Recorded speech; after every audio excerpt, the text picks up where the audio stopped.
siang ini ada Ibu Ance dari Balikpapan, Ibu Ria Warang dari Itali, Ibu Elizabeth, Mama Rita, ya. Ada Pak Didi dari Samarinda. Halo Pak Didi Samarinda, ya masih bersama kita saat ini. Ibu Erni Elizabeth, ya. Oke, kita akan lanjutkan virtual kita pada siang hari ini. Kita akan masukkan dalam sesi kedua untuk kita sharing firman Tuhan yang sudah disampaikan di flyer kita. Sharing firman Tuhan dari kitab surat kiriman Rasul Paulus pada jemaat di Korintus yang kedua. 2 Korintus 12 ayat 7 sampai dengan yang ke-10. Kitab 2 Korintus pasal yang ke-12 ayat 7 sampai dengan yang ke-10. Di bawah satu perikop, Paulus menerima penglihatan dan pernyataan. Ya. Ayat yang ke-10, yang ke-7 dia katakan demikian. Dan supaya aku jangan meninggikan diri karena pernyataan-pernyataan yang luar biasa itu, maka aku diberi suatu duri dalam dagingku, yaitu seorang utusan iblis untuk menggocok aku, supaya aku jangan meninggikan diri. Tentang hal itu aku sudah 3 kali berseru kepada Tuhan, supaya utusan iblis itu mundur daripadaku.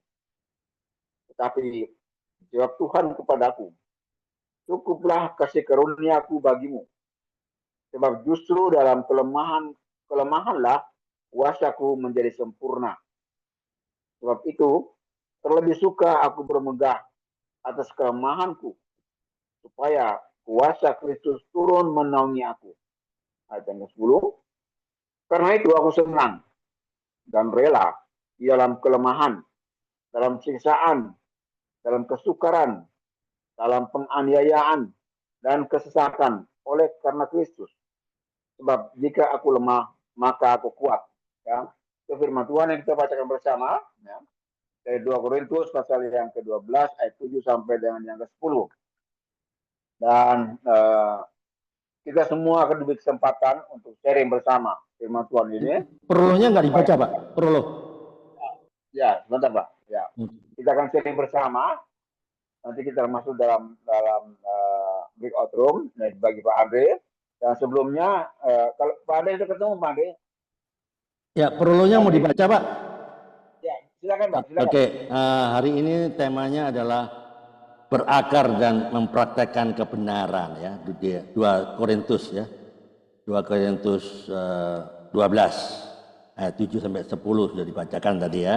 Jadi pertanyaannya, pernahkah saudara bertemu dengan orang yang rendah hati? Apakah yang saudara lihat dan rasakan dari kehidupan orang tersebut? Sebagai manusia kadang tanpa kita sadari sering merasa lebih hebat daripada orang lain, merasa lebih tahu, lebih bijak, lebih segala-galanya dari orang lain yang ditunjukkan lewat sikap, perbuatan, dan perkataan.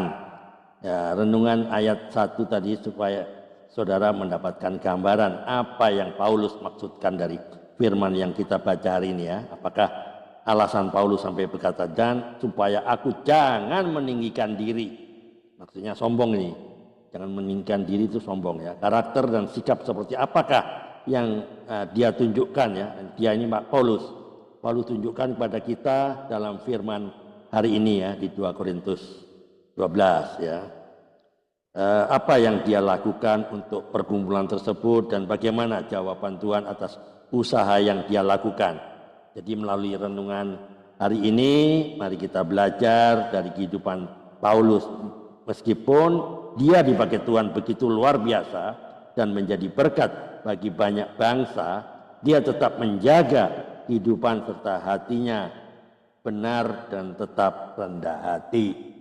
Oke, ini Pak Karel, Pak Bambang udah keluar nih Pak. Jadi di remin room aja ya Pak, ya.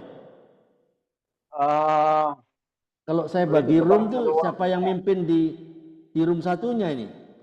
Karena saya nggak bisa masuk ke room, nanti kalau ada yang terlempar nggak bisa masuk kan nanti dia. Saya harus ada di luar. Ibu Rita mungkin bisa? Ibu Rita bisa ya? Oke. Ibu Rita bisa. Pak Andre, aku lagi gatel leher, makanya aku nggak kesakit. Tadi nggak ada ini. Oh ya. Lagi gatel banget, makanya aku nggak komen. Oh, lagi Suara aku aja gatal serak. ke lehernya. Ya. Iya. Di rumah aja ya? Ya. Di rumah aja lah. Ya, oke. Ariance, Sister Ariance bisa barangkali? Ya, Bu Arianca dari tadi nggak pernah ngomong dia. Mungkin ada problem juga dia. Ibu Arianca. Halo. Halo Ibu Arianca. Nggak monitor dia. Monitor, Pak. Lagi kerja.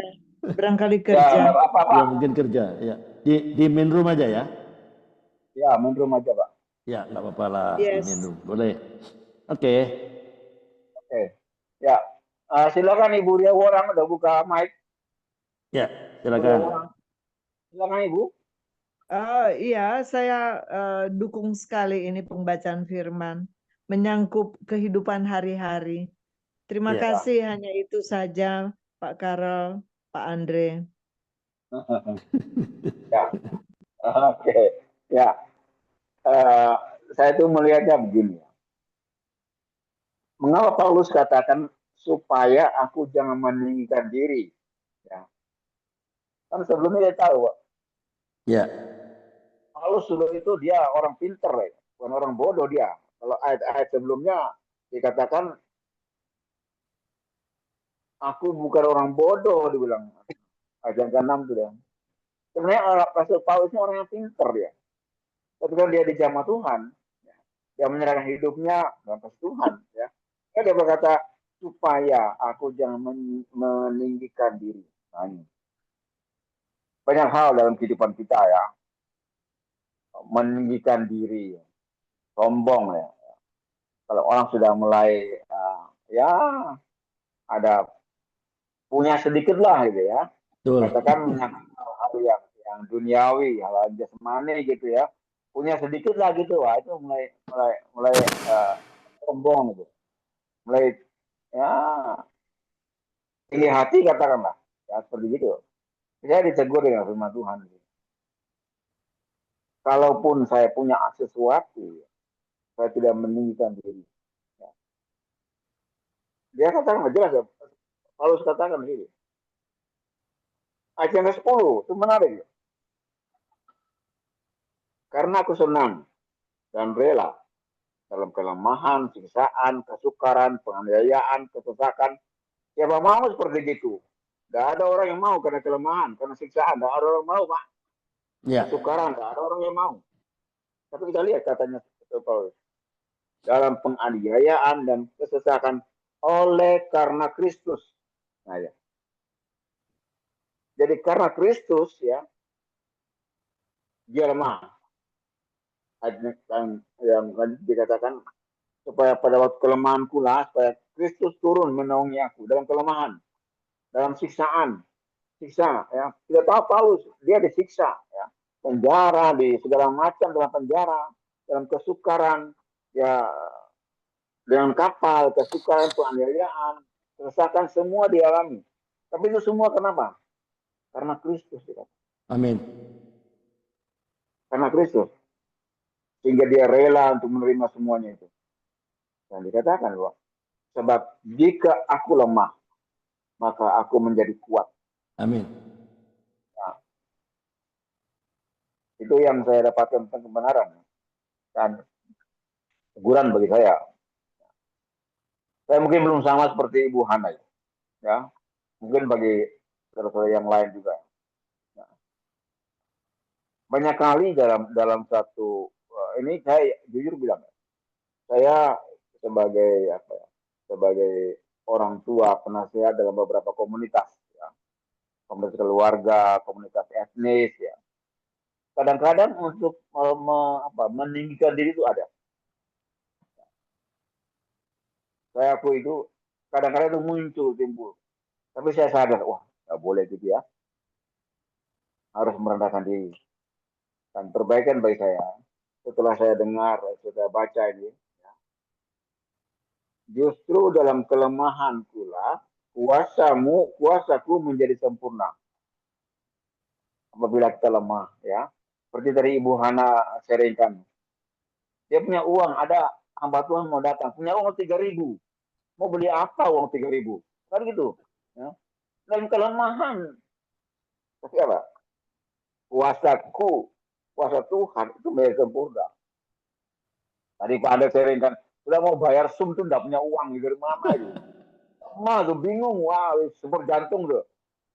Tapi di situ kita lihat, ya, bagaimana kuasa Tuhan itu menjadi sempurna. Amin. Komitmen saya ke depan, ya, supaya saya tidak mau menjadi orang yang lemah iman, tetap Amin. percaya. Amin. Saya sudah belajar melihat perbuatan Tuhan di waktu-waktu yang lampau, ya, sampai saya umur sekian ini, ya. Itu bagaimana penyertaan Tuhan itu bagi saya. Dan Tuhan yang sama yang tidak pernah berubah, dia juga yang Yes. akan menuntun saya sampai Tuhan panggil saya.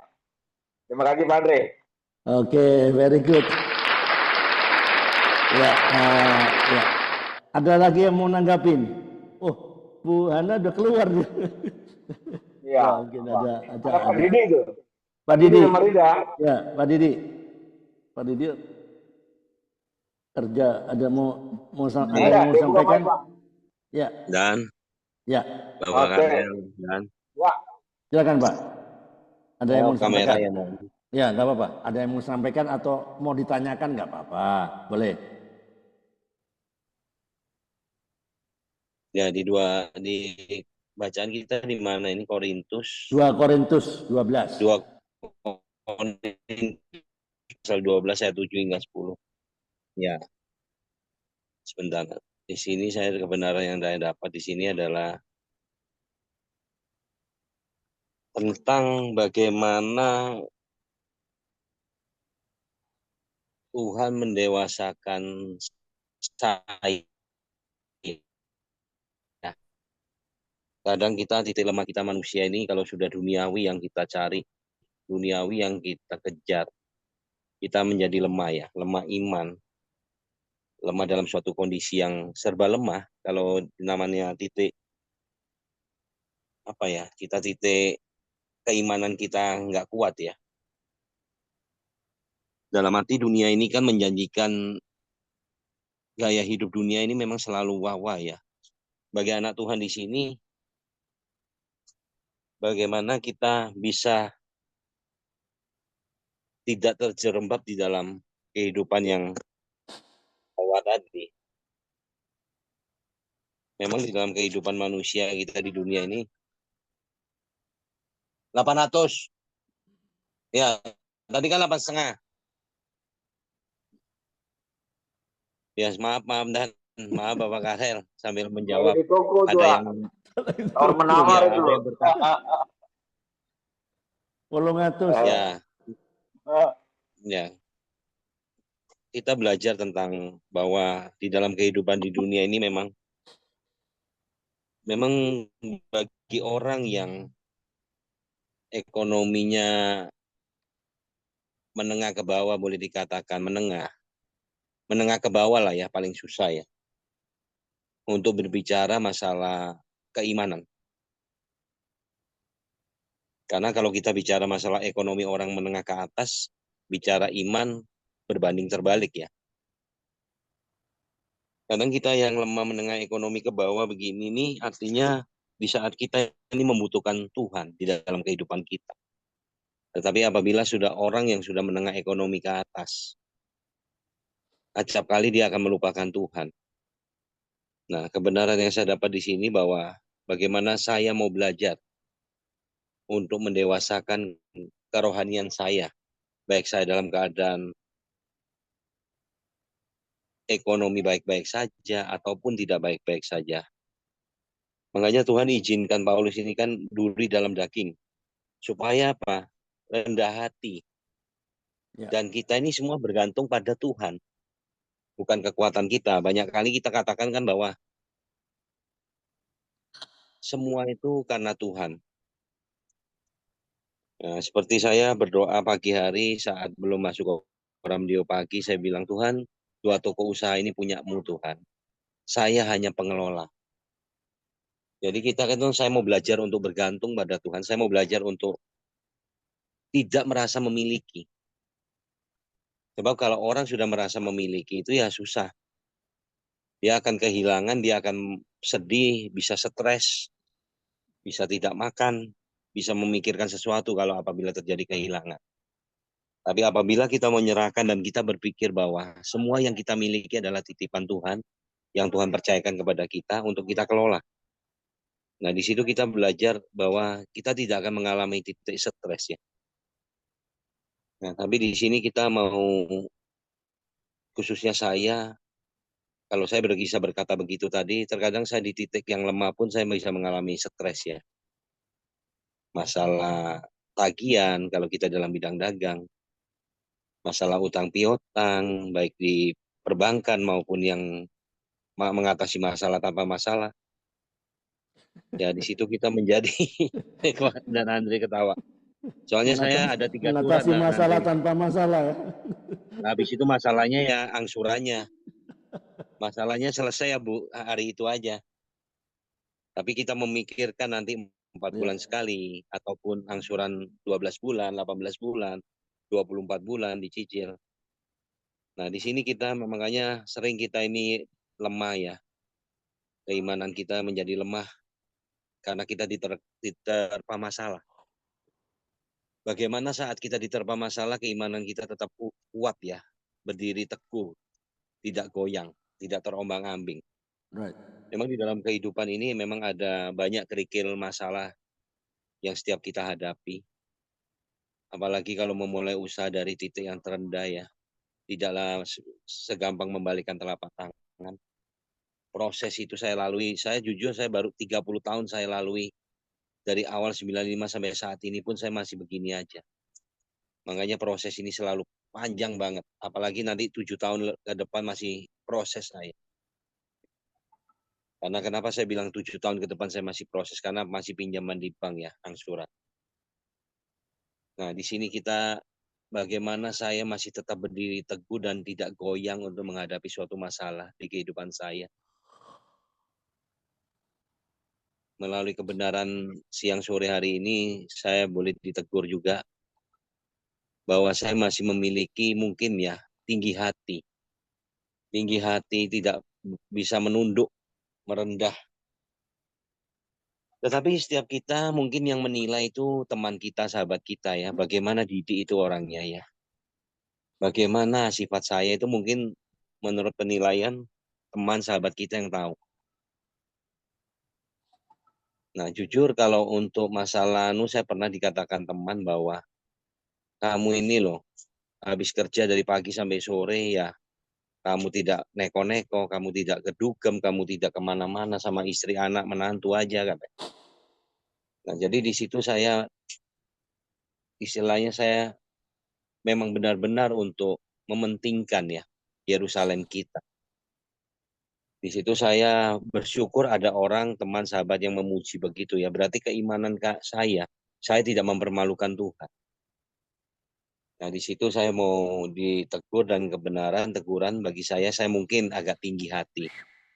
Tinggi hati di sini dalam arti, ya jujur secara manusia mungkin kita merasa, wah saya usaha loh. Dari titik terendah loh sampai sekarang ini loh. Perjuangan. Tetapi di balik semuanya itu kan memang campur tangan Tuhan. Tuhan yang memberkati saya, keluarga saya. Tuhan yang percayakan sepenuhnya apa yang milik Tuhan untuk saya kelola.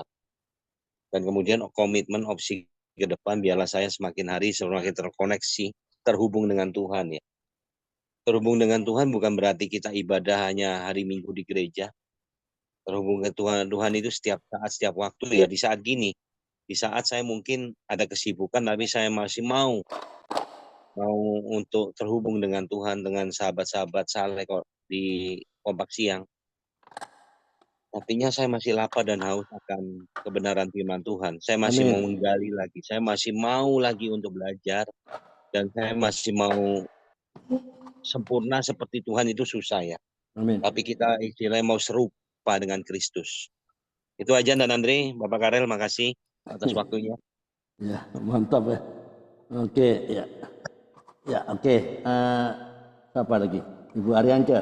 monitor apa lagi sibuk kah? Ya oke lah, kalau sibuk biar saya ya.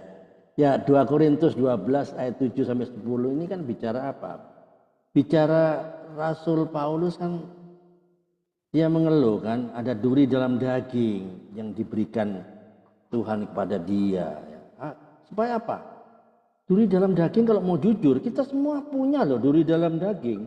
Ya dalam hal yang enggak seperti duri yang beneran. Ini kan kata metafora ya. Kata-kata kiasan ya. Kita semua masing-masing punya duri dalam daging. Supaya apa? Supaya kita tidak menjadi sombong. Itu kan. Kalau kita tidak punya duri dalam daging, wah kita rasanya fine-fine aja loh. Semua itu pasti punya duri dalam daging. Ini yang diceritakan 2 Korintus 12. Ya, walaupun ini Paulus kan berdoa 3 kali loh pada Tuhan agar duri itu diangkat. Tapi Tuhan jawab apa?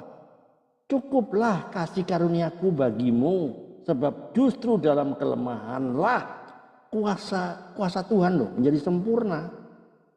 Jadi akhirnya Paulus menerima kelemahan ada duri itu loh. Ya, karena dalam kelemahan itu kuasa Kristus menjadi nyata. Kan sama dengan kita kalau mau jujur-jujuran. Semuanya masing-masing punya duri kan, punya salib lah ya. Ya, Pak Didi punya salib. Mungkin keuangan finansial yang harus dicicil tiap bulan kah, 4 bulan sekali kah. Sama saya pun juga setiap jatuh tempo Zoom ini selesai, wah kemana ini? Tapi ada kok, ada. Itulah cara Tuhan ya. Jadi kebenaran yang saya tangkap dari 2 Korintus 12 ini ya. Kasih karunia Tuhan itu cukup kok. Cukup. Tuhan tidak selalu menghapus penderitaan kita, tapi memberi kekuatan. Untuk apa? Untuk kita bisa menghadapi gitu. Dia enggak biarkan saya sendirian. Enggak. Jadi poinnya adalah kelemahan bukan penghalang kuasa Tuhan. Justru dalam kelemahan kita kuasa Tuhan bekerja dengan sempurna. Ya enggak? Tapi kita akan tahu setelah proses itu kita lewati. Kita harus mau diproses dulu. Kebanyakan orang enggak mau diproses. Gitu? Orang enggak mau diproses enggak mau. Ya, jadi kerendahan hati itu penting dalam pelayanan karena Tuhan izinkanlah duri dalam daging agar Paulus itu tidak sombong. Paulus itu ini rasul besar loh. Ya. Jadi tetap bersukacita dalam penderitaan karena di sinilah Paulus belajar bermegah dalam kelemahan karena dia tahu Tuhan sedang berkarya. Nah, tegurannya ini penting nih. Tegurannya apa? Teguran yang disampaikan pada saya, jangan sombong dalam keberhasilan. Kebanyakan orang kalau sudah berhasil kan sombong, ya enggak? Tapi enggak di sini kok, orangnya enggak di sini. Di pedalaman Afrika sana. Sini orangnya baik-baik. Kadang Tuhan mengizinkan kelemahan agar kita tetap supaya apa? Bergantung. Jadi dia mau loh, kita bergantung. Jadi tegurannya yang lainnya nomor 2, jangan kecewa jika doa tidak langsung dijawab sesuai dengan keinginan kita karena ternyata Tuhan punya rencana yang jauh lebih baik loh. Ya loh, jauh lebih baik loh. Nah, poinnya adalah tegurannya jangan pernah mengandalkan kekuatan sendiri karena justru dalam kelemahan kita harus bersandar pada Tuhan. Nah, opsinya kita harus belajar menerima kelemahan sebagai bagian dari rencana Tuhan. Kalau bahasa Inggrisnya apa? Even if. Nah, even if itu apa? Walaupun saya enggak dipenuhi keinginan saya, walaupun, tapi saya tetap berkata Tuhan itu baik. Saya punya prinsip even if, ya. Even if itu walaupun saya tidak disembuhkan ya. Masalah saya, tapi saya tetap berkata Tuhan Yesus baik karena saya mengandalkan kasih karunia Tuhan setiap hari ya. Terus saya mau berdoa dengan iman untuk menerima jawaban Tuhan dengan apa? Kerendahan hati. Nggak ada jalan lain, tidak ada jalan. Komitmennya apa? Harus tetap jaga relasi kita dengan Tuhan, tetap terkoneksi ya, supaya apa? Tetap rendah hati dalam segala keadaan. Ya, saya bersyukur dalam kelemahan ini. karena saya melihat penderitaan bukan sebagai hambatan, saya nggak melihat itu, tapi sebagai sarana rohani saya bertumbuh. Kalau nggak gitu saya terlena loh. Terlena bisa apa? Akhirnya sombong, ya. Dan yang ketiga yang penting ini, saya harus berani menjadi saksi bahwa kuasa Tuhan nyata dalam kehidupan saya. Oke, jadi kesimpulannya, saya ambil kesimpulannya. Jadi 2 Korintus 12 ayat 7-10 itu mengajarkan bahwa dalam kelemahan kita kasih karunia Tuhan cukup dan kuasanya menjadi sempurna. Terus jangan mengandalkan kekuatan sendiri, tapi bersandar pada Tuhan dalam setiap keadaan selama kita on the right track. Kita ada di koridor-koridornya Tuhan. Jangan di luar jalan Tuhan. Ya itu yang saya tangkap, pendek aja lah Pak Karel. Oke Pak Karel, mungkin ada yang mau ditambahkan, monggo. Ya, saya kira cukup Andre. Ya. Ya. Oke. Kalau nggak ada lagi Ibu Ria orang, jamnya kerja Ibu Ria ini. Iya. Ini Ya. di metro. Ya. Di metro dia. Ibu Gitu. Ria Ence dari Balikpapan. Halo Balikpapan. Monitor. Ya. Ya, oke. Mereka masih monitor. Pak Bambang udah keluar, Ibu Hana juga sudah, Ibu Rita sakit ya, dia udah Ya, keluar. sakit. Ya, dia sakit tenggorokan ya. Kita akhirnya Pak Andre. Ya, oke. Ada yang didoakan mungkin? Nah, kita akan doakan ya. Saya akan doakan untuk Ibu Hana ya. Ya, betul. Ibu Hana tim mereka. Oh, Pak Didi. Halo Pak Didi. Iya, iya Bapak. Dengan cucunya Pak. Cucunya bagaimana Pak? Oh cucunya sudah Pak. Aman Sudah, ya? Pak. Nggih. Aman ya? Nggih. Oh, Puji Tuhan. aman dalam lindungan Tuhan ya. Iya Amin. Pak. Amin ya. Amin. Kemudian ya saya akan doakan itu dan nanti Pak Andre doa penutup ya Pak Andre ya. Oke, siap. Oke, ya. Mari kita berdoa. Bapak di surga, kami bersyukur untuk kebersamaan kami siang hari ini. Berdoa bagi teman-teman yang sudah lihat duluan Tuhan dalam kesibukan mereka. Kami berdoa untuk Ibu Hana dan tim pelayanan misi ke pulau-pulau Tuhan. Amin. Lebih kekuatan bagi mereka Tuhan. Apabila mereka menghadapi badai, kerusakan kapal di tengah lautan. Tuhan tolong mereka Tuhan. Misi mereka Tuhan untuk menjaga jiwa-jiwa di Kepulauan Riau sana Tuhan. Kuatkan Ibu Hana dan tim supaya mereka tetap solid Tuhan. Walaupun mereka menghadapi tantangan, persoalan, cukupkan segala kebutuhan mereka Tuhan. Itu hal-hal yang rohani, juga hal-hal yang jasmani, untuk menolong orang-orang lain yang di kepulauan Tuhan. Sehingga Amin. mereka juga merasa bagaimana kasih Tuhan yang mereka nikmati itu melalui Ibu Hana dan tim pelayanan misi di pulau-pulau ini. Berkati Ibu Hana Tuhan dan tim, berkati orang-orang yang mensupport mereka Tuhan yang dari Australia, Tuhan berkati lebih lagi Tuhan, sehingga berkat itu mereka dapat rasakan bersama untuk Ibu Hana dan keluarga dan semua orang-orang yang ada di Kepulauan Riau. Terima kasih Tuhan untuk pasti menolong Ibu Hana dan tim ini. Kami berdoa Tuhan bagi bersyukur untuk masalah Pak Didi Tuhan, cucunya yang sudah pulih kembali Tuhan. Terima kasih untuk kesehatan dan kami terus berdoa Tuhan dan menyerahkan anak dari Pak Didi Tuhan supaya ada kerukunan antar keluarga mereka Tuhan. Dan lewat kehidupan Pak Didi itu nama Tuhan dimuliakan. Amin. Doa Tuhan supaya anak Pak Didi kembali pada jalan yang benar, kembali pada Tuhan sebagai Tuhan dan Juru Selamatnya.